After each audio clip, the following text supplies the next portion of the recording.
ऋतिक रैना शास्त्री नंगला भरे सोंगरा इटा के प्रबल सौजन्य से और ये प्रेमी भाइयों की विशेष मांग पर ये मैं गजल सुनाने जा रहा हूँ। और क्या बोला है वो प्रेमी रो करके देवेंद्र भैया। डोली में बैठ चली रोए रोए मर जाऊंगा,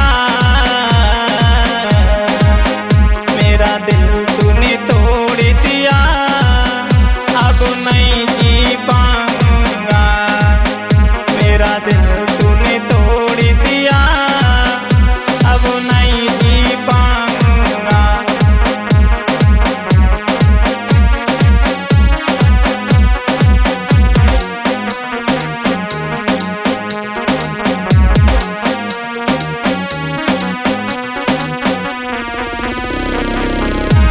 और ये गजल खासकर विशाल प्रेमी की तरफ से मैं सुनाने के लिए जा रहा हूँ। और क्या बोला है वो आशिक विशाल भाई।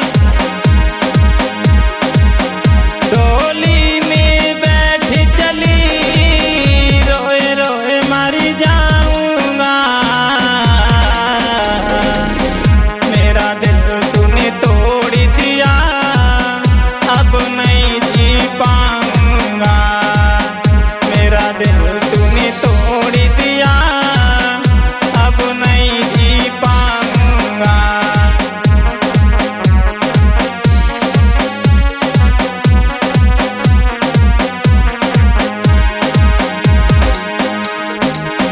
और विशाल प्रेमी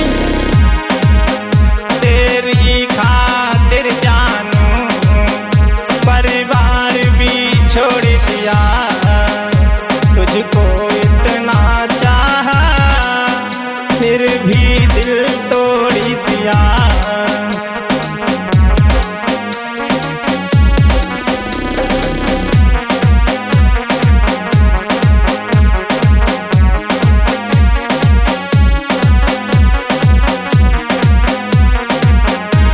पूरी धोखेबाज इतनी मोहब्बत की तूने हमारे साथ और आज तू हमें छोड़ के चली गई, मैं नहीं जानता था।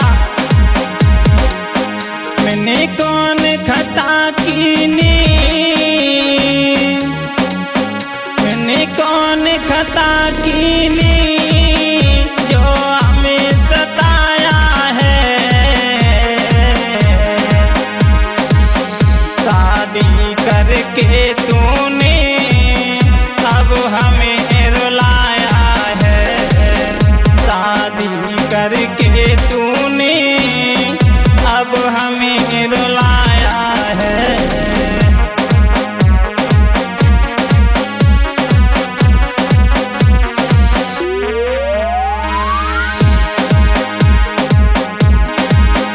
डोली में बैठ चली रोए रोए मर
विशाल प्रेमी।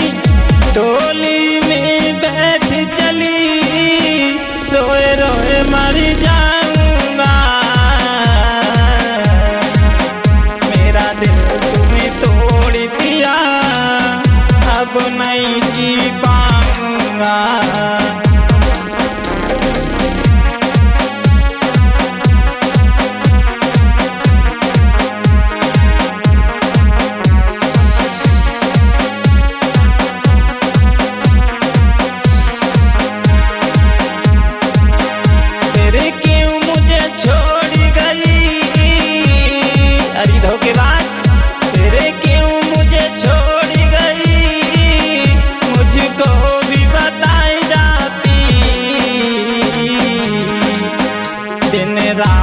कभी तो कभी सपनों में आ जाती, दिन रात कभी तो कभी सपनों में आ जाती।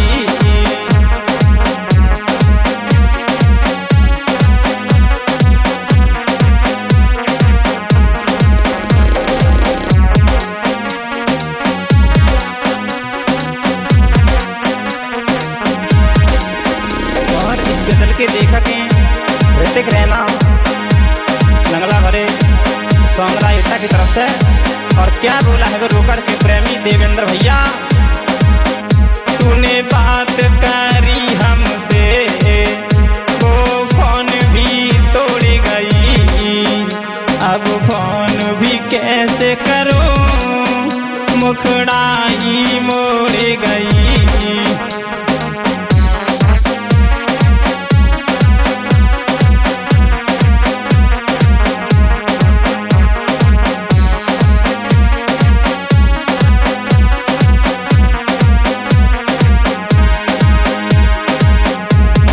बात करी हमसे वो फोन भी तोड़ गई, अब फोन भी कैसे करूं, मुखड़ा ही मोड़ गई।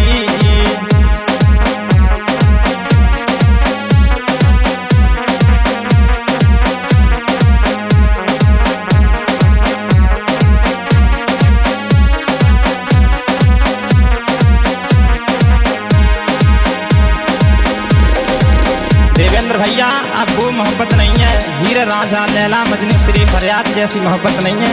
आज भी उनका प्रेम इतिहास दगा देता है, इतिहास में भी लिखा है उनका प्रेम।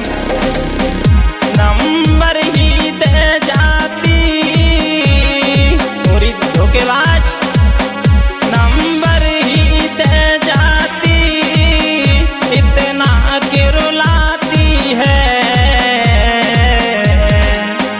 आशिक को याद कर ले, इतना क्यों भुलाती है, आशिक को याद कर ले, इतना क्यों भुलाती है।